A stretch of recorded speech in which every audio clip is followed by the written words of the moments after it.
Donc, bande koto sili kozonga na deuxième partie actualité na biso na ndenge na sele ko ebisabino.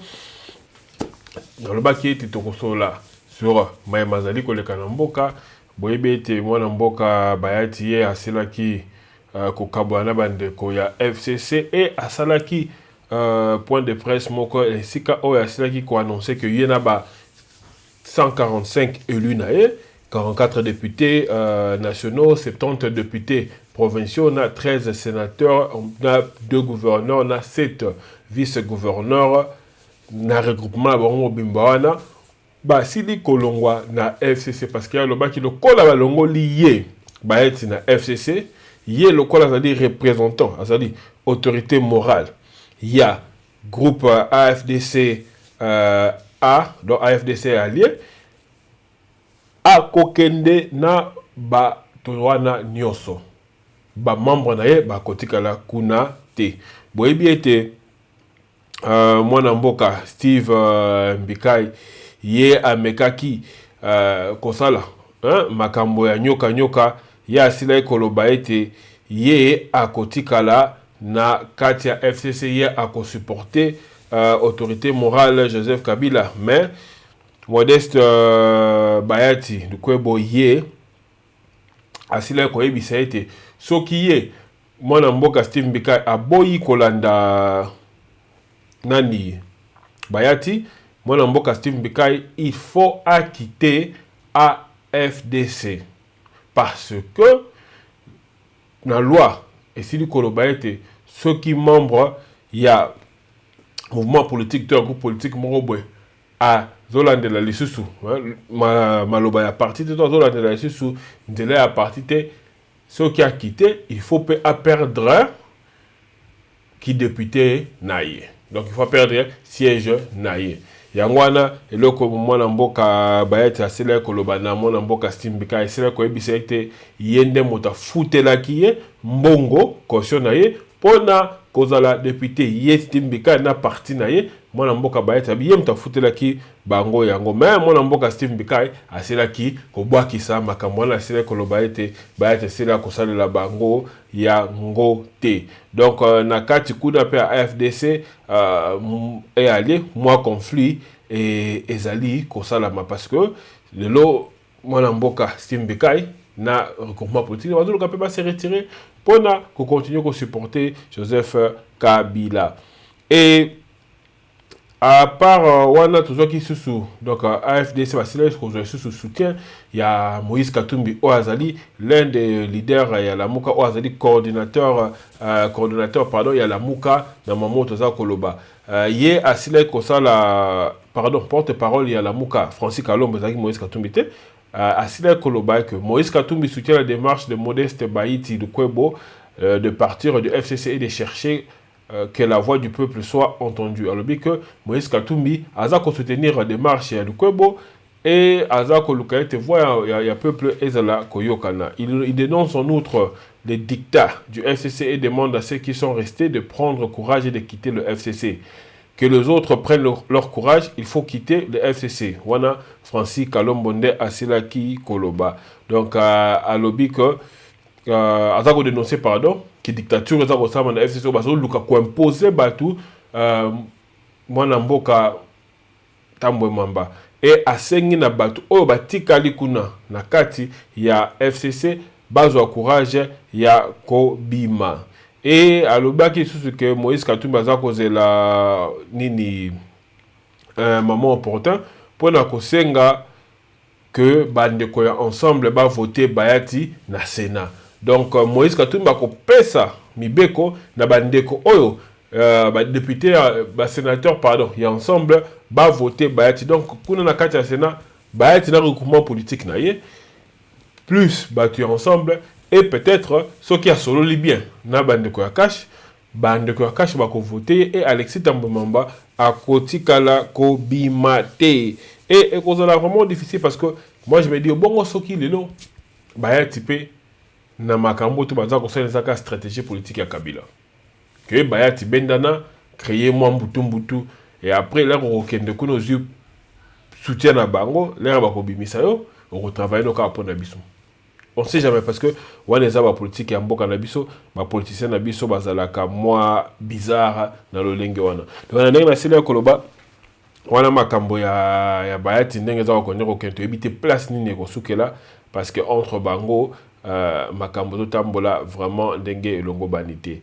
et na sele pe ko expliquer bino na o sele koleka awa na lamuka ndeko Matungulu ye confirmation sur ko sala mapé parce que tout ça qui na moi ba doute mais na Top Congo ndeko de Vos o azali l'un des cadres ya la Mukapé azali surtout côté à El Martin Fayulu asili ko confirmer information na ndeko Matungulu a commis administrateur na BAD donc batu ba soutenaki candidature na wana na Banque africaine de développement ezali Congo donc zo ba Congo eza président Fachi Moutou a proposé qui yé kuna donc c'est un peu ça ils ont confirmé mais poste dans la bad ndeko de Vos abi a yebité ce poste dans la bad et qu'on permettre Matungulu à être actif politiquement donc azala qui vraiment clarté dans maloba mais on doit sentir que Matungulu à cause de vraiment les sous wanate et na likambo to kosola na mwana mboka sénateur Poutine à téléphone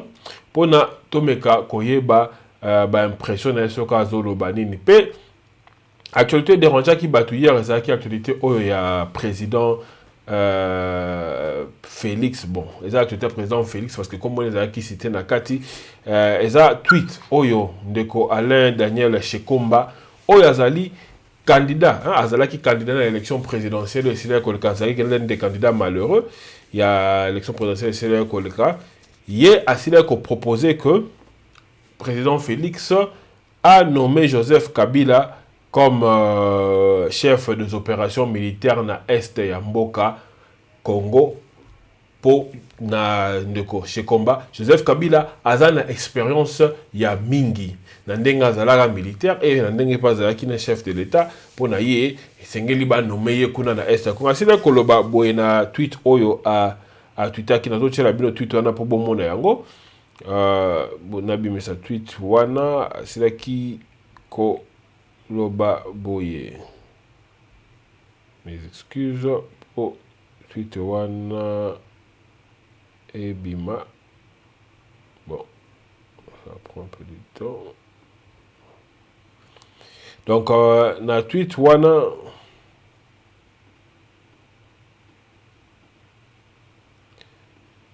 excuse les autres mois tango yango na jango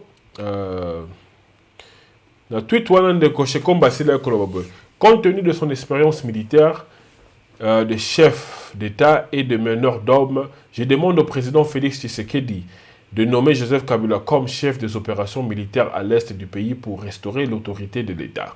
Donc, il y a sila koloba que ceux qui ont expérience militaire de Joseph Kabila na ndenga zalaka leader na ndenga atambwisaka bato balandaka ye et ayeko senga pona makambo to ayeko senga na président Félix Tshisekedi a nommé Joseph Kabila comme chef ya ba opération militaire na Est pona kozongisa kimia pe autorité ya l'État et na kolobaloba ki na zo ki ba critique mingi et bande comme susu bande ko na biso ya politico bango basilaki ko benga ye pona ko meka ko tuna ye pourquoi le baki bon avec au développement ko babwe je crois que Joseph Kabila connaît bien la région et son autorité sur le plan militaire ne se discute pas.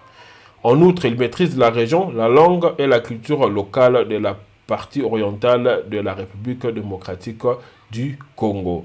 Donc pour d'ailleurs lobby que Joseph Kabila a yebi région est malamu pe autorité na ye côté militaire mutako ko discuter en té alors bipé le la maîtrise de la région langue na culture locale ya partie à est et ko la malamu pour été il a dirigé une opération kuna pour na kozongisa kimia asila que l'on continue à koloba que si Antipas Mbusa Nyamwisi a accepté d'apporter sa contribution pour la lutte contre Ebola, pourquoi Joseph Kabila n'utiliserait pas son leadership pour pacifier l'est du pays? Donc wana qui maloba na ye ya ndeko Daniel Shekomba et na koloba bongo azwaki mwa ba réaction ya makasi ya bandeko na biso misusu oyo bango basepelaki te na lolenge ye alobaki.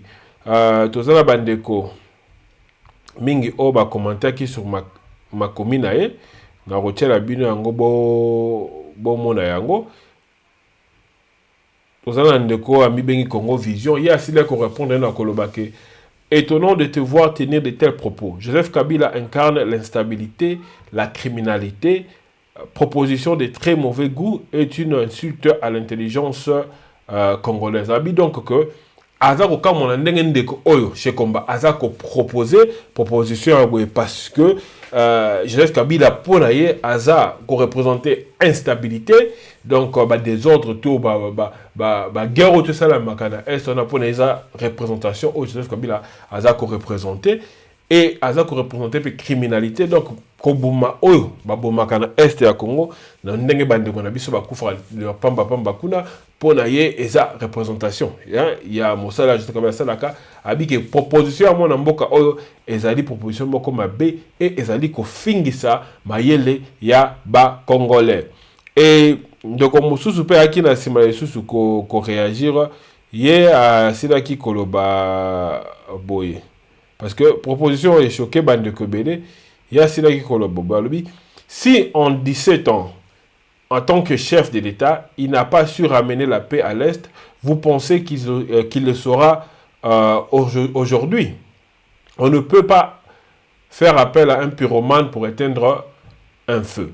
Donc, alors, que ce qui, dans 17 ans, Joseph Kabila Saki n'a pouvoir, à Kokaki, Kosilisa, ba guerre, à Kokaki, comme Makimiate, et là, on est le sabiso que kaka le chef d'opération militaire que Joseph Kabila a comme makima na est. Habito ko bengi sa moto azaro peli sa moto wana te aya susu ko boma moto.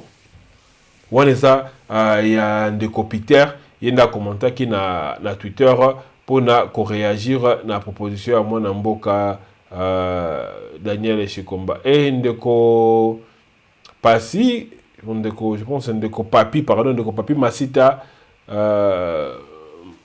pardon, donc Papi Massitol, il y a ah bon, votre proposition va à l'encontre de nos textes ndeko. Son mandat de sénateur lui interdit d'occuper ce genre de poste. Il y a c'est là que proposition ndeko oyo eza kotambolate na ba texte ya mboka. Donc ba le mboka qui permettre jamais Joseph Kabila azala en même temps sénateur à vie et en même temps azala na kati armée donc armée za politique yo soko za sénateur à vie okoki jamais kokota na makambo na ebande comme suba registre babaki ko makambo ceux qui va ba même on ndenge wana bokomona que ekozala un peu difficile. Pourquoi? Parce que Joseph Kabila a profité na sima à ça la paix coup à ça la fatigue coup d'état parce que ye mutu akozala mokonzi na kati armée ye mutu akomene ba opération militaire et que akosala que na sima kaka ye na titre ba PC ya bokonzi wana a utiliser yango pour na kokoisa ba o basili ko pesa yango wana ezaki ba réaction ba to kokaki ko chat parce que Twitter ekomaki ko fonctionner bien te na air to linga to récupérer ba données wana yango wana pour na ko commenter sur makambo to kobenga mwana mboka Poutine Tokoloba sur makambo tokoloba pe sur makambo ya Matungulu. Donc tu benga mwana Poutine pour notre réaction na ye.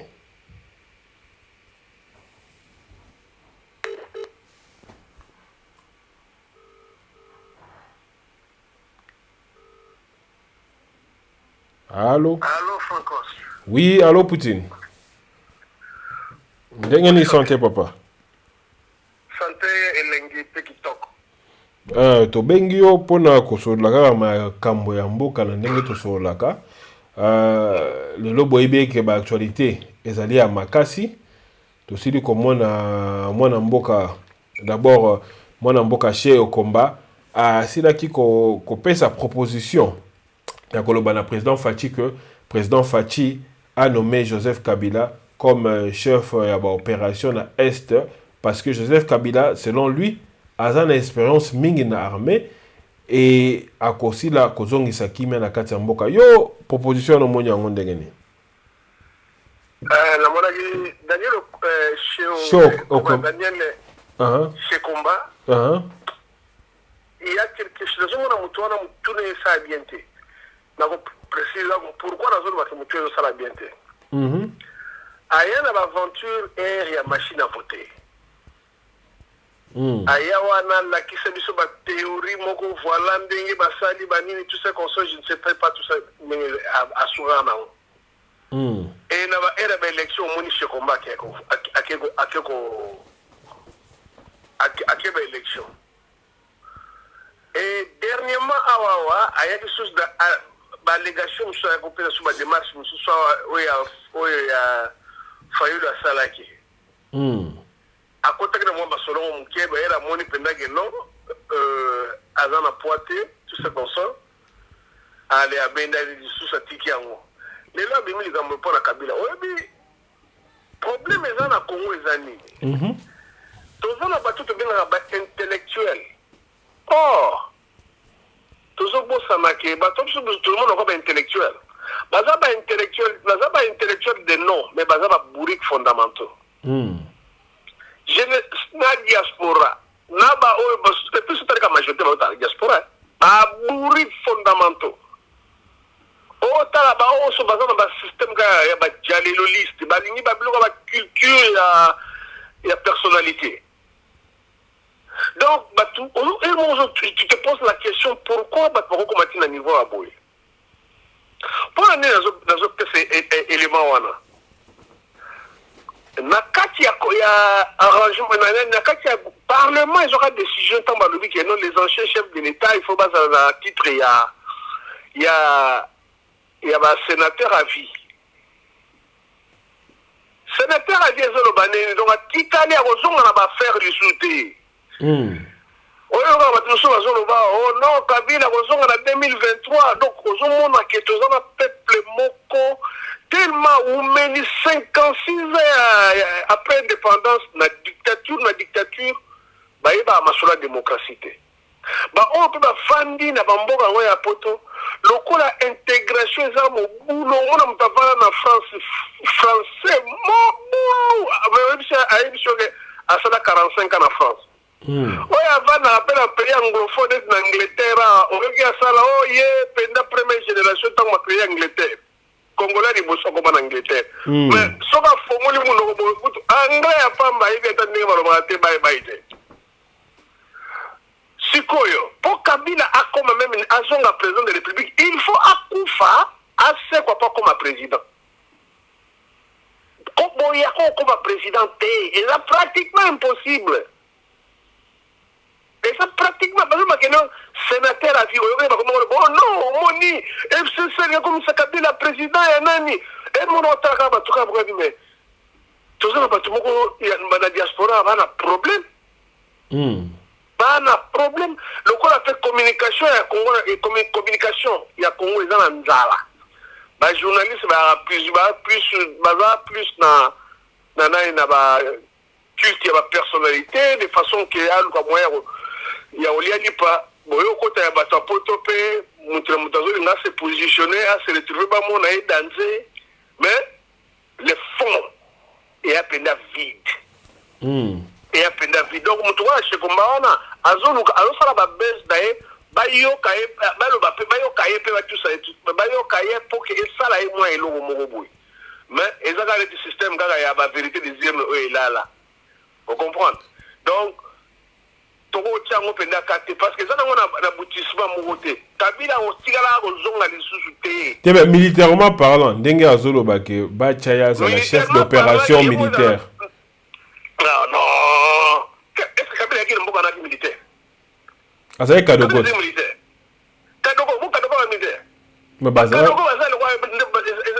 Ce sont des rebelles. Par contre, on va recruter, on va dire Francos, tu pêches au modèle final.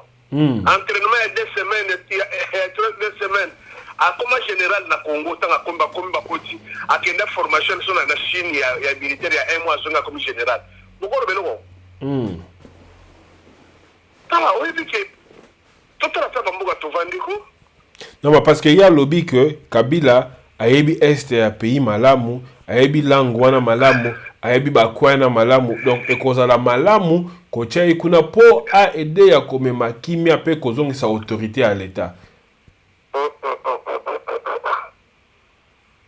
Mozango lukao fachinde mutu avandisi Kabila tout ce qu'on se mozo na ba congolais raisonnement on a sali wana vraiment.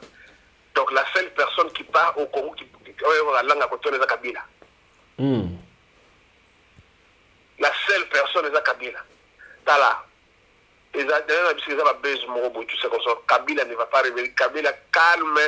Oya côté wana oki mo na dernière interview à président de la République avec clair. À lobby mon problème je vais savoir banani baza en tête ya iloko oyo. Vous comprenez? Ce combat mon est que non place à se retrouver zaté. Alors, à ce que ça les gens sont pas flattés Kabila de façon que pas bien d'être pour poste mon pour que comme la poste et comme ma poste. Donc ndenga zawana aosala de façon que soki ba ko bien être FCC la PC moi poste. Or que il y a maki na ba FCCT. Ayaki alingaka créer ni nae. A créer moi ni mo boyazo a moi pour moi ni pendaka meki terre ya mobulu match ya match kwata. Donc eza sans objet. Et logo wana mais nazo promettre na FCC fachi. Azo 27 ans de gens mbo wana bo comprendre que biso na sima. Na ba ofinga na ba finga tena ba sepena ba soutenir nani akozana raison. Voilà, et là on va répondre à ce combat on a pour notre PCP na pour appeler na te pas à rappeler na ngote. Ta très rapide na ngote. Non, azana pour politique wala te. Non. Non, sikoyo na makambo tochi komona pe ndeko Matungulu asili ko ndima poste na bad. Ba ndeko msuna la muka baza ko wanga na ngo mais ndeko de voix sauti au confirmation na Top Congo pona yo elingi ko laksa nini bino bokomi ko luka ko déstabiliser bad et ko déstabiliser la muka pardon ndeko tinga na sekanan et loko était ya diaspora ngana hotel magaba diaspora na ba diaspori o bazalia wana potwa. Au monde qui na Belgique, herba qui est gouverne Salamuka et comme plateforme politique. Herba ça kotanga ba le problème naba o ba benga ka journaliste, naba o ba benga ka chroniqueur, naba o ba benga ka combattant, ba résistant, ba activiste, ba analyste, ba zalawana. Bana problème mo ba sala constater celui ba devant ba bloc ba politicien. Quand les politiciens vont faire ma déclaration, il faut toujours la body language. Et ça c'est très important. Au moment où elle va batangi phrase à Liboso, la moka te mener une plateforme politique. Au yoga qui réaction y a ba diaspora. Basota et donc le bela ou baso soutenir na comprendre que non nous avons un problème mais tant on va ici dans une plateforme on les a tourné Mutuali Bosso Moïse Katumbi et vous allez 3 mois Mpangistane na bango batie wapi batie après une année quelque chose nga kotika na comme nani coordinateur comme coordinateur. Alors, tu as un niveau à Eloko pour comprendre. Et l'inga pour comprendre l'eau moko. Matungulu n'a jamais été leader. Et il ne sera jamais été leader. Bah, secret comme Gobima. Oyebi, tout comme on a niveau qui nous parle de ce qu'on va secret, il y a Genève. Mais l'oba papa, il y a Matungulu, Muzitu, Fulu, Nani, Fayulu, basa ba liberté. Au moins ba secret comme Gobima, ndenge ba prépara ki ba masolo, ndenge ba benda ka ba Matungulu, mpangi gala mpangi. Ah, talaka pele kwa mpangi gala mpangi ayeko sala lettre na ye, ya kosenga au conseil. soki ya ba au conseil oyo ya ebi ya ba institution aponika bandeko ne bampangi abwakisi ba maître na ye chairman mutu azana bazagana chairman mbemba mutu azana ba député na ye mais ye mutu akala député ya ye moko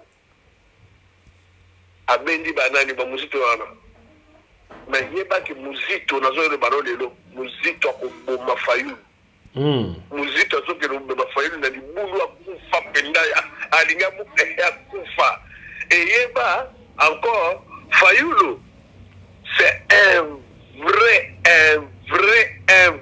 traître né ye abotami na makila partout Fayulu abanokende awano trahir ka. Mais pourquoi Zolo Babo? Nomination ya Matungulu. Matungulu ta. Yo bone pasi Matungulu wano sa déclaration. Bimisi na vidéo moko oyo moni Matungulu azolo bilaka na muka. Abomba na eka. Même na ba déclaration na bango ya badini no renye ya nani ya nani la muka eko ma plateforme. Bomona Matungulu. Asala kana peka calme ye na Nyamwisi baba ta déclaration ke. Nyamwisi ye moka dobi alongwe na ye alongwe na ye na makambo na bango la muka wana. Matungulu abanda ko kopere. O comprendre? Bon, pendant on a ça que mon thème malamu ya président. Matungulu ya CV na ye na mesa. Aluki boulot. Hein? Bon, Batali a une expérience d'ailleurs, a une expertise d'ailleurs. Bazui, Batie. Yebisanga ilelo.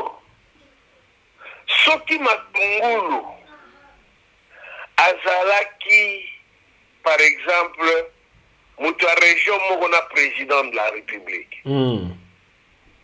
Oyebi en plein ya inoko negileozo. This is 10. Mais awa ye azui ache mpangi pona kolakisa bolingo kongole to lingana oyoki omonde mbuka tarinye omoni ndenge nani omoni ma video Fayulu a contredire abeta Matungulu tala Fayulu a faux politicien. Au moins politicien, bah la pas peuple. Au moins qui yo moko a comme qui sangani na ki ngasani wana, a qui Dakar, a peuple. Au moins qui vote. Hein? Jura sur le soulèvement populaire. Au moins qui a mais ndeko Poutine sikoyo tout le monde peut Martin Fayulu sur sa déclaration sur liwa ya ndeko obino bobomaki na marche ici les koleka ndeko Paluku Martin Fayulu asile kolobake des fois Paluku kalama wana asile kolobande na tangelo poyoka était un jeune du parti. Il militait au sein de l'ECD, il vivait à Goma et ses parents sont de Rutshuru. C'est un jeune dynamique qui a été lâchement abattu le 30 juin. Nous devrions organiser cette messe en mémoire de ces vaillants combattants, victimes de la barbarie du régime de Kabila que Félix Tshisekedi est en train d'entretenir.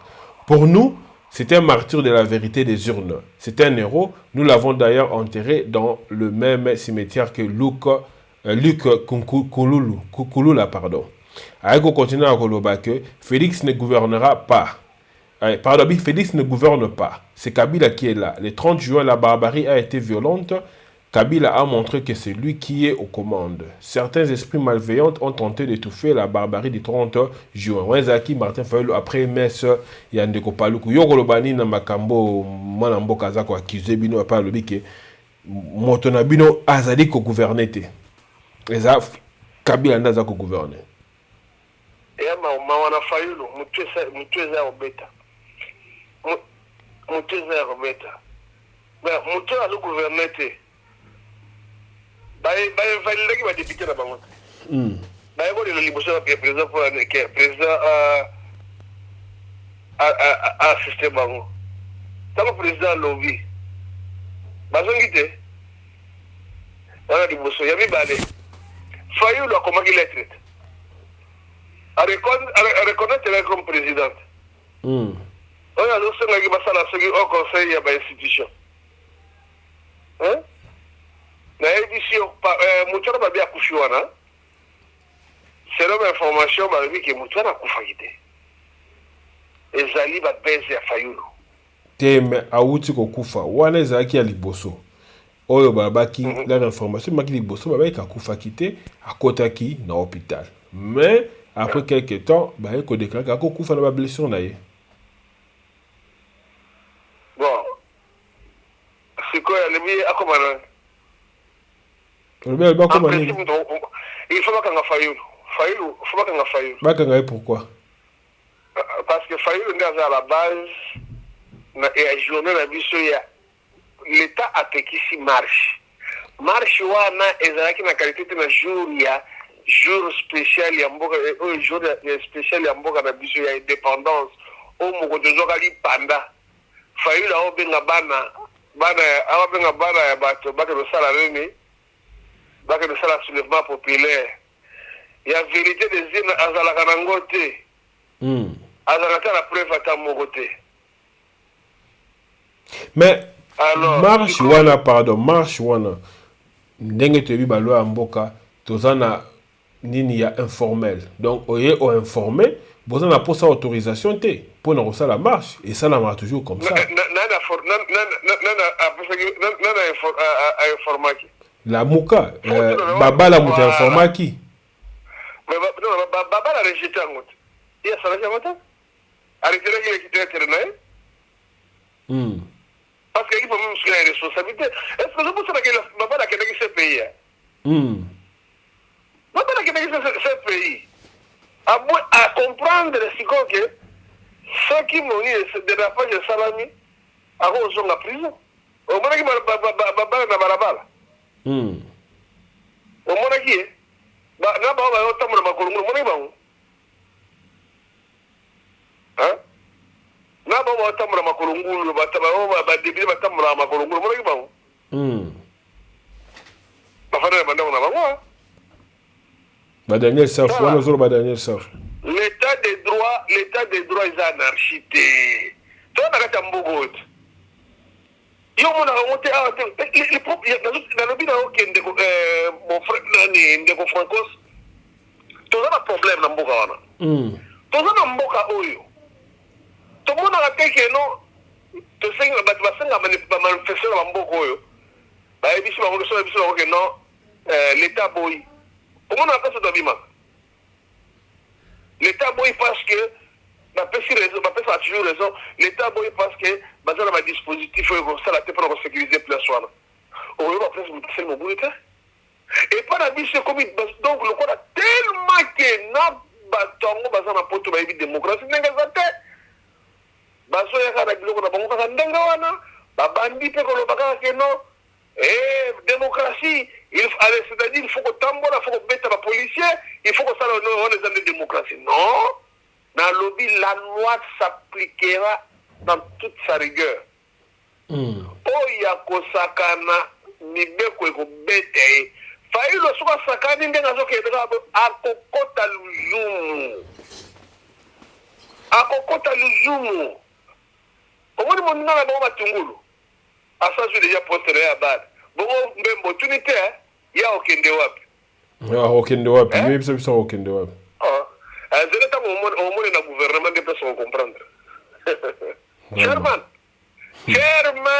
Azam Tabadi. Au moins, c'est une émission. C'est ni Moko. Ce qui est comme la vérité des îles, ce qui s'est na ce n'est tigara sans que réaménager nani structure à 4 pour changer la 4. C'est à cause des MLC et INC. Tout le monde sait que la décision va se faire na 4 na 5 ans. Nous sommes d'accord. Tout le monde s'en va. Ce qui s'est dit, changeaté, tigara comme là. awa MLC qui n'a pas signé arrangement particulier lié pas à Kengo na Kengo na kata parler du peuple nana le belagaya bon on a besoin même pas ça le tel on va le belagaya on a marqué un côté hein qu'est-ce que nous allons espérer chez Mbemba na lobby arrangement particulier et puis chairman am tava dire Mbemba ne fait rien pour rien si a quelqu'un qui signé l'arrangement particulier version Kabila, ils allaient que moyen quelque chose, hein. Malgré dans la prison, hein. Les gens comme la seigneur vérité, vérité, vous ne pas un. Vous ne pas un. Il faut que la vérité, malgré ça, la passe, mais la vérité, c'est la vérité, hein. Ça va. Bah, moi, on a fait votre cabonesa, Nikas, Ndeko Poutine. Alors, moi, on a fait la mouka et ses couchis. Fayoul va se préparer pour Bomaye et pas à Mouzito. Non, à Bomaye, n'endenge nini. Ako sala yeku. La bilo a rotin d'aide. Voilà, Fayoul a fait craquer, Fayoul a zone la terre. Ah, on a la sous-bienté. Donc, a commis confusion sur confusion, a commis atikaliye moko mbemba tala menga bokisa le 30 akena ye gemena Moïse Katumbi wana akena na ye ba bokisa ye kutu musa nya musa lobi ngai kutu na zate siko yebisa ngai matumula ro basuma kambe ya lamuka ba agolo bale suste mais siko réunion ya suko bazar osala ya ozala nini kasi ya ko boma buka réunion bonga suko pour ba sala na Belgique et comme le Lubumbashi réunion ya suko pour na sala ke lamuka bu pia ici. OK. Mon à la fin tout kabana. Bon, mon à la fin en tout cas merci d'abord na yo na emploi qui na yo à chaque fois on peut ça une opportunité oyo tout ça la moi analyse il y a ba situation mboka et merci peu d'abord balandaka et na osanga pena batinyo so ba mekaka ko s'abonner na kati ya Voice of Congo et ali moko ya ba site na biso ya ndiko na biso congolais ya makasi oyo azali parmi ba number 1 na kati ya Congo ya na ba site. En tout cas, voilà, on a rôle par rapport à l'élo et merci et puis merci à les téléspectateurs. Merci beaucoup Ndeko Poutine. On a toko sur l'emballage sur qui actualité à Motu Yezali. OK, pas de problème. Na bandi bosili koyoka bidonyo son Ndeko Poutine na ndenge asili kopesa yo opinion sur Maema Zali koleka na mboka Congo. Sili kokuta na bino la prochaine fois, restez branchés sur votre site de référence sur Congo.net. Vous s'abonner à la chaîne YouTube Nabino Voc Info TV et vous finir la cloche pour nous actualité directement ce qui est Sili Kokota la chaîne YouTube Nabino. Restez branchés. À la prochaine.